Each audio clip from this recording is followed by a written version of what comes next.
The conference room felt sterile and cold, much like our marriage had become in its final months. I sat across from my soon-to-be ex-wife, watching her manicured nails drum impatiently against the mahogany table. Our lawyers flanked us like referees at a boxing match, though the fight had long since left me. "If we could just finalize these last few items," my attorney said, sliding the papers toward me. I picked up the pen, its weight somehow significant in that moment. 3 years of marriage, reduced to signatures and legal jargon. I glanced up one last time, searching her face for any hint of remorse, any flicker of the woman I'd fallen in love with during that corporate retreat in Colorado. Her eyes were fixed on her phone, a small smile playing at her lips. Probably texting him, I thought. The man who'd been my colleague, my friend, the one I'd invited to our barbecues and holiday parties. "Is something wrong?" her lawyer asked, noticing my hesitation. "No," I said quietly, putting pen to paper. "Nothing at all." The signatures took less than 5 minutes. 3 years erased in 300 seconds. As we stood to leave, she finally looked at me directly. "I hope you find someone who makes you happy," she said, her tone suggesting she'd already found her happiness elsewhere. "I'm sure I will," I replied, gathering my things. "Take care of yourself." I walked out of that building into the crisp autumn air, feeling lighter than I had in months. The revelation of her affair 6 months earlier had devastated me initially. Coming home early from a business trip to find evidence of their relationship scattered throughout our home, his cologne in our bathroom, unfamiliar wine glasses in the sink, her phone lighting up with his messages at 3 in the morning. The confrontation had been ugly, filled with accusations and tears, mostly hers when she realized I wouldn't forgive the betrayal. My car was parked 3 blocks away, and I welcomed the walk. The city streets were busy with lunchtime traffic, people rushing between meetings, living their lives, completely unaware that mine had just been legally dismantled. I stopped at a small cafe I'd discovered during one of my many sleepless nights after the separation. The owner, an elderly woman named Rosa, had become something of a confidant. "It's done?" she asked as I approached the counter, reading my expression. "It's done," I confirmed, ordering my usual black coffee. "Good," she said firmly, sliding the cup across to me. "Now you can truly begin again." I spent the afternoon at my apartment, the one I'd moved into after leaving our house. It was smaller, quieter, but it was mine. No shared memories haunted these walls. I'd thrown myself into work these past months, taking on extra projects, volunteering for the assignments no one else wanted. It kept my mind occupied and my bank account healthy. My phone buzzed with a message from my brother. "Heard it's official. Drinks tonight." I smiled and replied, "Absolutely." That evening, surrounded by family and close friends at our favorite downtown bar, I felt genuinely happy for the first time in what seemed like forever. They'd supported me through the darkest days, listened to my pain, and never once said "I told you so," though several of them had never warmed to her. "To new beginnings," my sister toasted, raising her glass. "To new beginnings," we all echoed. I didn't know then that the story wasn't quite finished. That my ex-wife's chapter was just beginning to write itself in ways I couldn't have imagined. I was content to close the book on us and move forward. But life, I would learn, had other plans. As I left the bar that night, walking through streets now familiar and comforting, I felt genuinely optimistic about the future. The betrayal still stung, but it no longer consumed me. I was free, truly free, to become whoever I wanted to be next. I had no idea that in just 6 weeks, I would receive an invitation that would change everything. The envelope arrived on a Tuesday morning, cream-colored and expensive-looking, my name written in elaborate calligraphy. I almost threw it away with the junk mail until I noticed the return address. My stomach tightened as I recognized the street name, her mother's house. Inside was a wedding invitation. My ex-wife was marrying him. The date was set for 6 weeks away at an upscale vineyard outside the city. I stared at the embossed lettering, trying to process what I was reading. 6 weeks. We'd been divorced for barely a month, and she was already remarrying. "You've got to be kidding me," I muttered, turning the invitation over as if the back might reveal some kind of explanation or apology. There was nothing except the standard RSVP card and a note in her handwriting. "I hope you can find it in your heart to celebrate this new chapter with us." It would mean a lot. I called my brother immediately. She invited me to her wedding. What? His laugh was incredulous. To the guy she cheated with? That's insane. It gets better. It's in 6 weeks. 6 weeks. You've been divorced for what, 5 minutes? I could hear him shaking his head through the phone. Please tell me you're not going. Of course I'm not going, I said, though even as the words left my mouth, something stirred in my chest. Curiosity, maybe, or the desire for closure I hadn't realized I still needed. The invitation sat on my kitchen counter for 3 days. Every time I passed it, I found myself pausing, reading it again, trying to understand her motivation. Was this some twisted power move? A way to prove she'd won, that leaving me for him had been the right choice? Or was she genuinely so deluded that she thought we could all be friends now? My sister had a different theory when she came over for dinner that Friday. She's trying to convince herself, she said, pouring us both wine. Getting married this fast, inviting you, it's all about proving she made the right decision. If she can get you to show up and smile and play nice, it validates everything. That's twisted. That's her, my sister replied with a shrug. You know how she always needed everyone's approval. Remember your wedding? She changed the venue 3 times because she was worried about what people would think. She was right. The need for validation had been a constant throughout our marriage. Every decision filtered through the lens of how it would appear to others. I'd found it exhausting. Work provided a welcome distraction. I'd been promoted to senior project manager, finally getting the recognition I'd worked years to achieve. My new team was talented and driven, and we'd just landed a major account. For the first time in my professional life, I felt like I was exactly where I was supposed to be. It was at a client dinner 2 weeks after receiving the invitation that I ran into someone from my past, Jordan, who used to work in the same department as my ex-wife's fiancé. We'd been friendly colleagues before I'd left the company. How have you been? Jordan asked, genuine warmth in their voice. I heard about the divorce. I'm sorry. I'm doing well, actually, I said, surprised to find it was true. Really well. We talked for a while about our current projects, the industry, mutual acquaintances. Then Jordan's expression shifted, becoming uncomfortable. Listen, I don't know if I should say this, but given everything. They paused, clearly wrestling with something. Have you heard about what's been going on with him? With who? Your ex-wife's fiancé. Jordan glanced around, lowering their voice. He got fired 3 months ago. There were complaints from multiple women about inappropriate behavior. Nothing criminal, but enough that HR had to act. I felt my stomach drop. What kind of complaints? Harassment. Mostly. Unwanted advances. Inappropriate comments. And there were rumors about him dating multiple people simultaneously, lying to all of them. Jordan looked at me intently.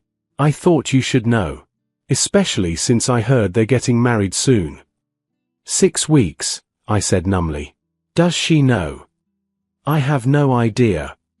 Jordan squeezed my shoulder. I'm sorry. I know this is probably the last thing you wanted to hear, but I'd want someone to tell me. After Jordan left, I sat in my car for 20 minutes, processing this information. Part of me wanted to call her, to warn her. But we were divorced. Her choices were no longer my responsibility. And yet, the thought of her walking into another bad situation, especially so publicly, made me uncomfortable. I drove home with the radio off, my mind racing. The invitation was still on my counter where I'd left it. I picked it up, running my thumb over the embossed letters. Maybe I would go after all. Sleep eluded me that night. I lay in the darkness, staring at my ceiling, replaying Jordan's revelation in my mind. My ex-wife's fiancé, a man I'd once considered a friend, had been hiding a pattern of behavior that painted him as someone entirely different from the person I'd thought I knew. By morning, I'd made my decision. I would attend the wedding, not out of spite or revenge, but as a witness. Whatever was going to happen would happen whether I was there or not. But something told me I needed to see this through, to close this chapter completely. I sent in my RSVP, one guest, attending. The weeks that followed were busy. Work consumed most of my time, which I was grateful for. The less I thought about the upcoming wedding, the better. But news filtered through the grapevine nonetheless. She'd chosen an extravagant venue, invited over 200 guests, and was planning what several people described as the wedding of the century. She's compensating, my sister observed when I mentioned it. The bigger and flashier everything is, the less anyone will question whether this is actually a good idea. I bought a new suit for the occasion. Charcoal grey, well-tailored, expensive. If I was going to attend my ex-wife's wedding to the man she'd left me for, I was going to look damn good doing it. 3 days before the wedding, I received an unexpected phone call from Jordan. "I've been thinking about our conversation," they said without preamble. "About what I told you. I think more people need to know the truth about him." "What do you mean?" "I mean, I know several women who dealt with his behavior at work. One of them, Sarah, was actually friends with your ex-wife. They used to have lunch together all the time." Jordan paused. I reached out to her. She had no idea they were getting married. In fact, she thought he was still dating someone else. My grip tightened on the phone. Still dating someone else? Yeah. Apparently, he's been juggling multiple relationships. Sarah said she saw him with another woman just last month at a restaurant downtown. She didn't think much of it at the time because she didn't know about the engagement. "Does Sarah know who the other woman was?" Jordan's voice went quiet. "She thinks it might have been your ex-wife's best friend. The maid of honor." The words hit me like a physical blow. Her best friend. The woman who'd been by her side through our entire marriage, who'd probably helped her justify the affair, who was now standing up at her wedding. "Are you sure?" I asked, though I already knew the answer. It made a sick kind of sense. "Sarah's pretty certain. She said she recognized her from photos your ex-wife used to have on her desk." After the call ended, I sat in my office, the city spread out before me through floor-to-ceiling windows. The sun was setting, painting the sky in shades of orange and purple. I thought about all the dinners we'd had with her best friend and her husband, the double dates, the weekend trips. The knowing looks I'd occasionally caught between her friend and him that I'd dismissed as my imagination. I wasn't naive enough to believe that revealing this information would somehow win her back or make her realize what she'd lost. That ship had sailed, and I was genuinely glad it had. But she deserved to know the truth before legally binding herself to another liar. The question was, should I tell her? Or should I let events unfold naturally? I spent the next 2 days in a moral quandary. My practical side argued that her choices were no longer my concern. We were divorced. Whatever mistakes she made now were hers to make. But my conscience kept whispering that knowing something this significant and saying nothing made me complicit in the deception. On the morning of the wedding, I still hadn't decided what to do. I dressed carefully, adjusting my tie in the mirror. The man looking back at me was different from the one who'd signed those divorce papers. Stronger, maybe. More certain of who he was and what he deserved. My phone buzzed with a text from Jordan. "Sarah decided to come to the wedding. She wants to talk to your ex-wife privately before the ceremony. Thought you should know." I stared at the message, my heart rate picking up. So the decision had been made for me. The truth would come out regardless of whether I wanted to be involved. I texted back, "See you there." The drive to the vineyard took 45 minutes. The venue was everything I'd heard it would be, rolling hills covered in grapevines, an elegant stone building with massive windows overlooking the valley, white chairs set up in perfect rows for the outdoor ceremony. Luxury cars filled the parking area. Everyone who was anyone had apparently been invited. I recognized several faces as I made my way toward the main building. Former colleagues, mutual friends, people who'd attended our wedding 3 years ago and were now here to witness her marry someone else. Some looked uncomfortable when they saw me. Others offered sympathetic smiles or small waves. "I can't believe you actually came," a voice said behind me. I turned to find Rachel, a woman who'd been in my ex-wife's book club. She looked genuinely shocked. "Seemed like the right thing to do," I said neutrally. "You're a better person than I would be." She lowered her voice. Between you and me, this whole thing feels rushed. Like she's trying to prove something. Maybe she is. I found my seat, thankfully toward the back, and waited. Guests continued to arrive, the air filled with conversation and anticipation. I spotted Sarah entering with Jordan, both of them looking determined and slightly nervous. And then I saw her. My ex-wife appeared at the top of the stone steps like a vision from a magazine spread. Her dress was elaborate, layers of silk and lace, a cathedral train that required 2 attendants to manage, a veil that cascaded down her back like a waterfall. She'd always dreamed of a fairytale wedding, and she'd certainly achieved the aesthetic. But as she descended the steps, I noticed something in her expression. Beneath the professional makeup and practiced smile, there was a tightness around her eyes, a forced quality to her movements. She was nervous, which surprised me. This was what she'd wanted, wasn't it? The grand gesture, the public declaration that she'd made the right choice? Her best friend stood at the bottom of the steps, radiant in a deep burgundy bridesmaid dress, helping to arrange the train. I watched their interaction carefully, looking for any sign of guilt or discomfort. There was nothing obvious, just 2 friends preparing for a big moment. Either they were both excellent actresses, or Sarah's suspicions were wrong. But I didn't think they were wrong. The processional music began, and guests settled into their seats.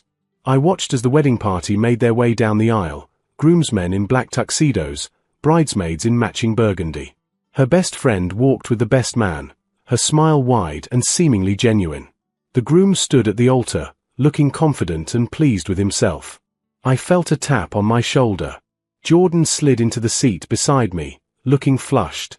Sarah's trying to get a moment alone with her, they whispered. But the wedding coordinator won't let anyone near her. Says the schedule is too tight. What about after? After might be too late. Once she says I do, it becomes a lot more complicated.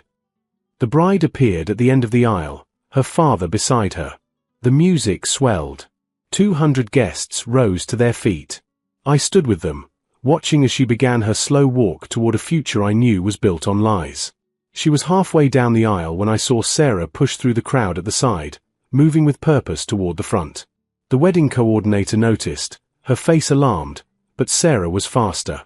She reached the first row just as my ex-wife arrived at the altar. "Wait," Sarah called out, loud enough that the music faltered. "Please, wait. I need to say something." The entire vineyard went silent.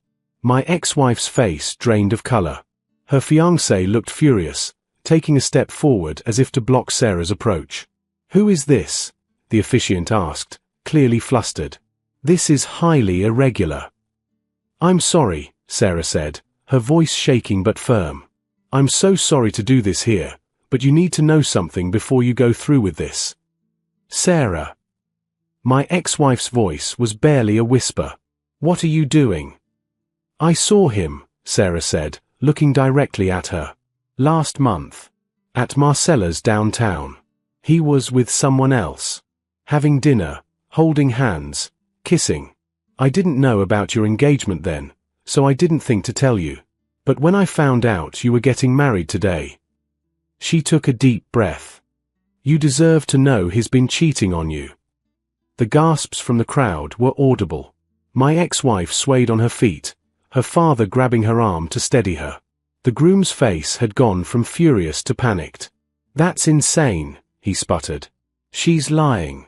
She's clearly confused or..." "I'm not confused," Sarah said firmly. "I know what I saw. And I'm not the only one." Jordan stood up from beside me, their voice carrying across the suddenly electric air. He was fired from his job 3 months ago for harassing multiple women. "The HR files are extensive. I've seen them." Another voice joined in, a woman I didn't recognize from the middle section. "He asked me out 2 weeks ago.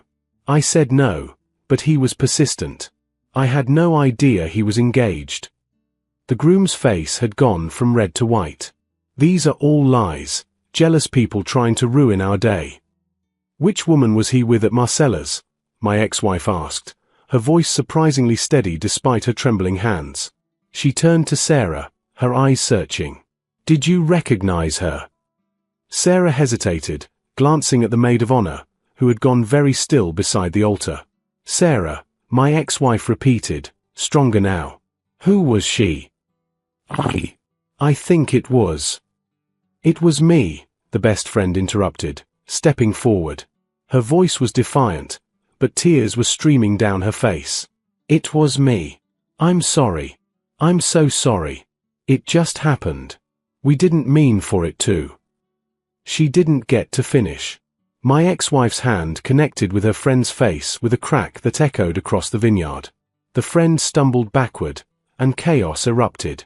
The carefully orchestrated ceremony dissolved into pandemonium. Guests surged forward, some trying to comfort my ex-wife, others demanding explanations from the groom. The bridesmaids clustered together in shock, while groomsmen attempted to restore order. The officiant backed away slowly, clearly wanting no part of whatever was unfolding. I remained in my seat, watching it all with a strange sense of detachment. This wasn't satisfaction exactly, or revenge. It was more like watching a car crash you'd seen coming from miles away but had been powerless to prevent. My ex-wife stood at the center of the storm, her elaborate dress suddenly looking ridiculous against the backdrop of betrayal.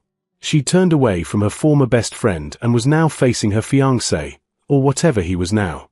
How long? She demanded, her voice cutting through the noise. The crowd quieted, everyone wanting to hear his answer. It doesn't matter.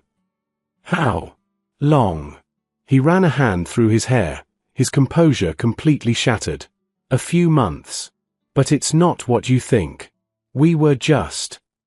A few months, she repeated, her laugh hollow and broken. You proposed to me 3 months ago. Were you sleeping with her then?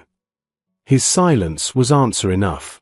She turned to her former friend, who was being supported by another bridesmaid, a red mark blooming across her cheek.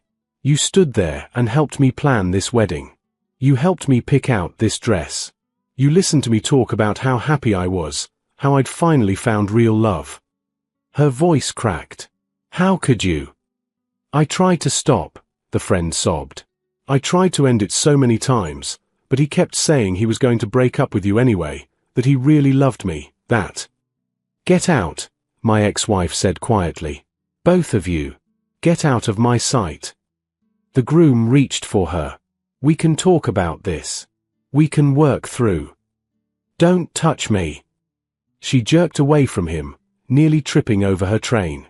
Her father caught her, and she collapsed against him, the fight suddenly draining out of her. Please just go. Please. I watched as the groom and the former best friend were escorted away by security, their protests fading as they disappeared into the main building. The remaining guests stood in uncomfortable clusters, unsure whether to leave or stay. The wedding coordinator was on her phone, presumably cancelling the reception that would never happen. I stood, intending to slip away in the confusion, but movement caught my eye. My ex-wife had seen me. Our eyes met across the ruins of her wedding, and for a long moment, we just stared at each other.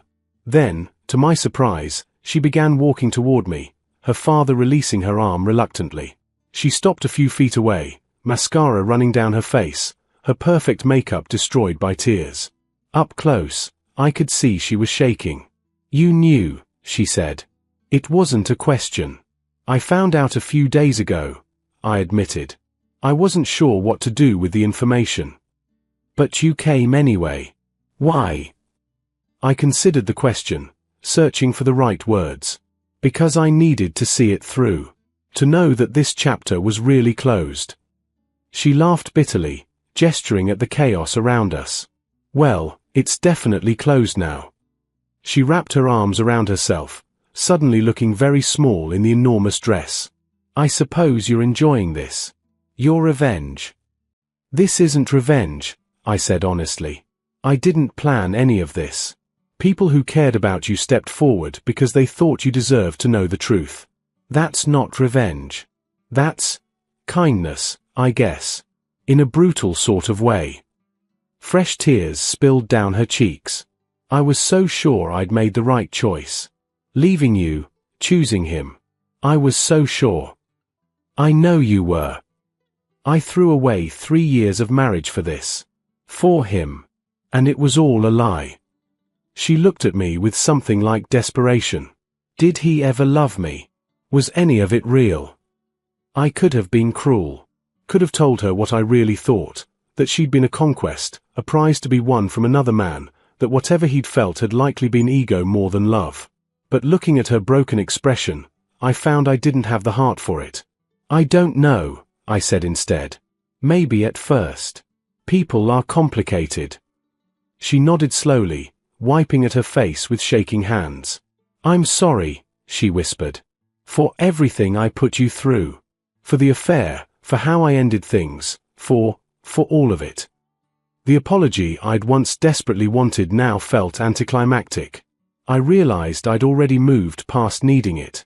I appreciate you saying that, I said. I hope you figure things out. I turned to leave, and she called after me. Are you happy now? Without me? I paused, considering the question seriously. Yeah, I said, surprised by how true it felt. I really am. As I walked back toward the parking area, I heard her father speaking softly to her, beginning the process of damage control that would occupy the next several hours. Other guests were streaming toward their cars, phones already out, probably spreading the story across social media. Jordan caught up with me at my car. That was intense. That's one word for it, I agreed. Do you think she'll be okay? I thought about the woman I'd married, the one who'd needed constant validation and approval. Eventually. She's resilient in her own way. And maybe this will teach her something about rushing into things to prove a point. What about you? How are you feeling? I unlocked my car, breathing in the cool vineyard air. The sun was beginning to set, painting everything in golden light. Despite the drama, it really was a beautiful location. I feel free. Like I've finally put down something heavy I'd been carrying without realizing it. The drive home was peaceful. I stopped at Rosa's cafe, finding her still there despite the late hour. How did it go? She asked, taking in my formal attire. It went exactly how it needed to, I said. Can I get a coffee? She smiled, already reaching for a cup. On the house. You look like you've had quite a day. That night, I sat in my apartment, my new suit jacket hung carefully in the closet, a cup of coffee growing cold on the table beside me. I thought about the man I'd been 3 years ago, falling in love and believing in forever. I thought about the man who'd discovered the affair, whose world had crumbled in an instant. And I thought about who I'd become in the months since, stronger, more independent, more certain of my own worth. My phone buzzed with a text from my sister. I heard what happened. You okay? I smiled, typing back, better than okay. Ready to move forward. And I was. The story that had begun with betrayal and ended with a spectacular public implosion was finally over. Not because I'd sought revenge or orchestrated some grand comeuppance, but simply because truth has a way of surfacing eventually, and consequences have a way of finding us all. I thought about my ex-wife, probably still at the vineyard, dealing with cancelled vendors and gossiping guests and the wreckage of her fairytale fantasy. I felt sorry for her, but I didn't feel responsible for her anymore. She'd made her choices, just as I'd made mine. The next morning, I woke up to texts from people I hadn't heard from in years, all asking about the wedding. Apparently, the story had spread quickly through our social circles. I responded to a few, ignored most, and then put my phone away. I didn't want to relive it or analyze it or dissect it with curious acquaintances. Instead, I went for a run through my neighborhood, let the autumn air clear my head, and stopped for breakfast at a new place I'd been wanting to try. I sat by the window, watching people rush by with their morning coffees and Monday concerns, and felt grateful to be just another person living their life, no longer defined by someone else's betrayal.